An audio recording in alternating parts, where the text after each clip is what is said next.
Que yo recuerde, en mi época escolar había gente más movida que la otra, era una cuestión absolutamente normal. Diagnósticos sobre hiperactividad no recuerdo. Muchas veces, y estamos hablando de la educación de cuando yo era niño, o sea, hace bastante tiempo, y en un colegio con profesores de origen italiano, a veces un reglazo o un palmazo corregía una hiperactividad latente en ese momento. El asunto es que alguna vez también expulsaron a alguien del colegio, una persona que no se adaptaba a ciertas reglas, eran gente demasiado movida. A lo mejor eran hiperactivos. Que ahora a mí me queda claro que la hiperactividad no tiene necesariamente que ver con alguien que es muy activo, ¿no? Es una cosa bastante más complicada, pero lo que me preocupa es cómo dar un diagnóstico acertado y cómo encontrar un tratamiento que realmente ayude a la persona que tiene este síndrome. Yo me pregunto, en estos tiempos en donde el zapping, la tecnología, el control remoto y todo en general va a 1000, ¿cómo le afecta eso a los niños hiperactivos? ¿De alguna manera se adapta a sus ritmos y conjuga con ellos o los atolondra y exacerba su condición? Hoy en 3G, la hiperactividad.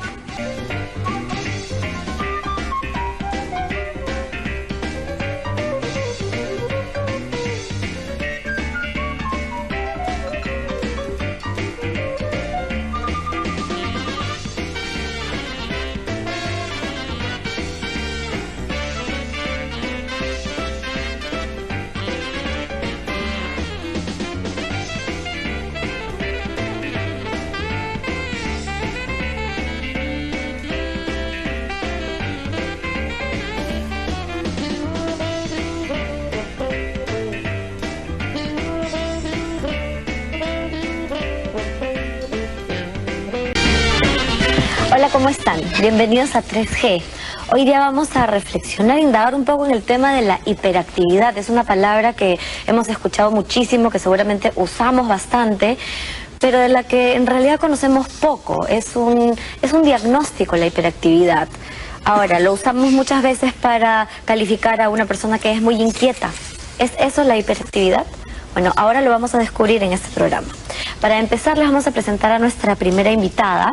Ella es Maya Echegaray, abogada, vicepresidenta de la Asociación Peruana de Déficit de Atención y además coach en trastorno de déficit de atención e hiperactividad, conocido como TDAH. Ella, bienvenida. Gracias. Maya tiene déficit de atención diagnosticado y medicada desde hace 3 años, ¿cierto? Además, tienes 2 hijos que también tienen déficit de atención e hiperactividad. Maya, tú me estabas contando, tú eres abogada, o sea, tú has tenido toda tu vida esto, pero tú has hecho una carrera, te has casado, has sido médico, pero esto te lo han diagnosticado hace 4 años y medio. Así es. Y medicada hace 3. Sí. O sea, es todo un tema, mi caso. ¿Cómo lo manejabas? ¿Tú dirías que esto es neurológico o era un tema de actitud, de comportamiento? A ver, te hablo antes del diagnóstico, porque creo que el diagnóstico o el conocer, el tener la información de la existencia de este trastorno, sí marcó un cambio en mi vida, no solamente mía, sino también de mi entorno.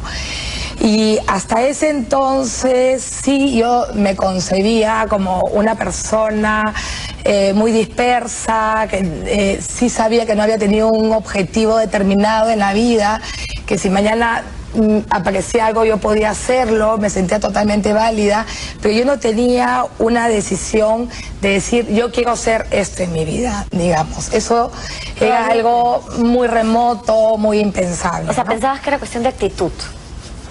Yo me sentía diferente, veía a mis padres y decía yo, ¿por qué no?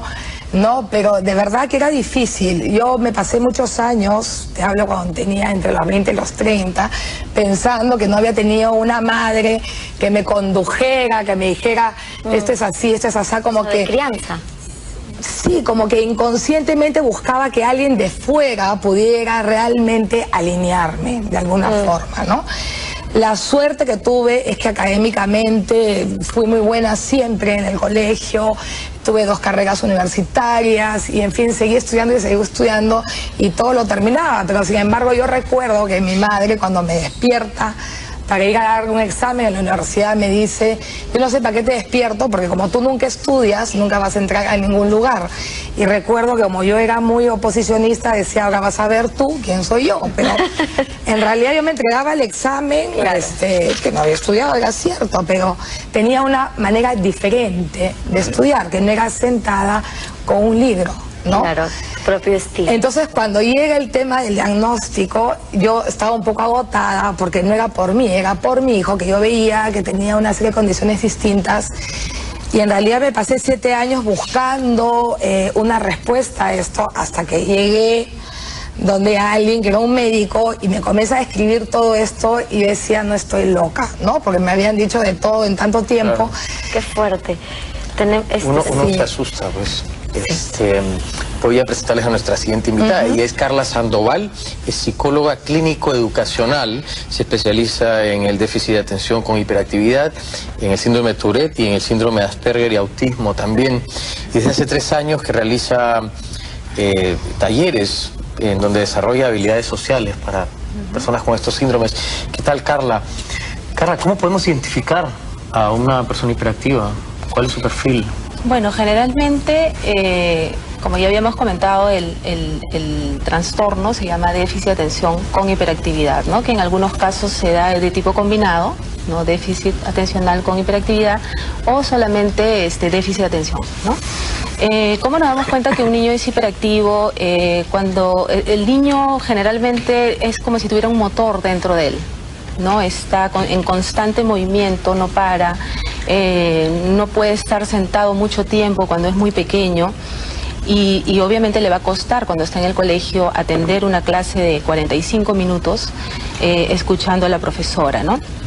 Pero sin embargo son niños muy inteligentes porque cognitivamente no tienen ningún problema y lo que fallan mucho es en la autorregulación, ¿no? Y en muchas ocasiones también para empezar una actividad, ¿no? Que es lo que se le llama la activación, ¿no? O sea, ellos demoran mucho en iniciar, ¿no? En iniciar una actividad porque no saben cómo, ¿no? Entonces por ello necesitan un ambiente organizado o, como decía Maya, ¿no? Que alguien de fuera le diga cómo hacer las cosas, ¿no? Y cuando son pequeños ellos no lo piden, ¿no? Ahora, ustedes también podrán decir, sí, mi niño me han dicho que es hiperactivo, pero está horas de horas en la televisión o en la computadora, y eso es verdad. Lo que pasa es que generalmente estos chicos no es que tengan déficit atencional según lo que yo veo, ¿no? Sino de repente ellos muchas veces son o sea, tienen una hiperatención, ¿no? O sea, pueden estar atentos a muchos estímulos y que son selectivos también, claro, ¿no? Selectivos hacia un determinado evento, ¿no? Si nosotros o la profesora dice, ay, tú no me atiendes, ¿no? Y le pregunta y el niño de repente sí, le dice todo, porque está escuchando, pero sin embargo está mirando a otro lado, ¿no? Entonces ahí nos damos cuenta que sucede algo, ¿no? Pero son diferentes casos, no habría que ver la personalidad del propio niño, porque no vamos a encontrar a uno igual que a otro, ¿no? Nuestra tercera invitada es Ana María Izurieta. Ella es directora de la Asociación Retama, una asociación que se dedica a lo que es educación por el arte. Es una asociación que tiene 28 años, trabaja con niños a partir de una tesis de trabajo, de una investigación de trabajo que hizo Ana María, que se llama Juego, Luego Existo. Tú has trabajado, Ana María, gracias por estar con nosotros, tú has trabajado con niños desde entonces, desde siempre. Desde siempre, sí. Yo decía en la introducción que yo no recuerdo un diagnóstico cuando yo era escolar, te estoy hablando de la década del 60, en que dijeran, este niño es hiperactivo. No existía la hiperactividad, no existía como diagnóstico, pero existía como manifestación. ¿Cómo era? ¿Cómo has visto tú a los chicos? ¿Ha habido una variación en esta visión? Claro, cuando hablabas en ese momento pensé que estabas aludiendo, digamos, a generaciones anteriores a esta de los 28 años que yo tengo trabajando, ¿no? Porque si nos remontamos a la época en que yo era niña, por ejemplo, de pronto desaparecía una niña del colegio, ¿no? un buen día. Podría haber sido por hiperactividad, de la misma manera que tú. Pero no lo sabíamos. Pero no lo sabíamos. No existía un diagnóstico claro. Era sencillamente un problema dentro de... Así es. Se presentaba el caso de un niño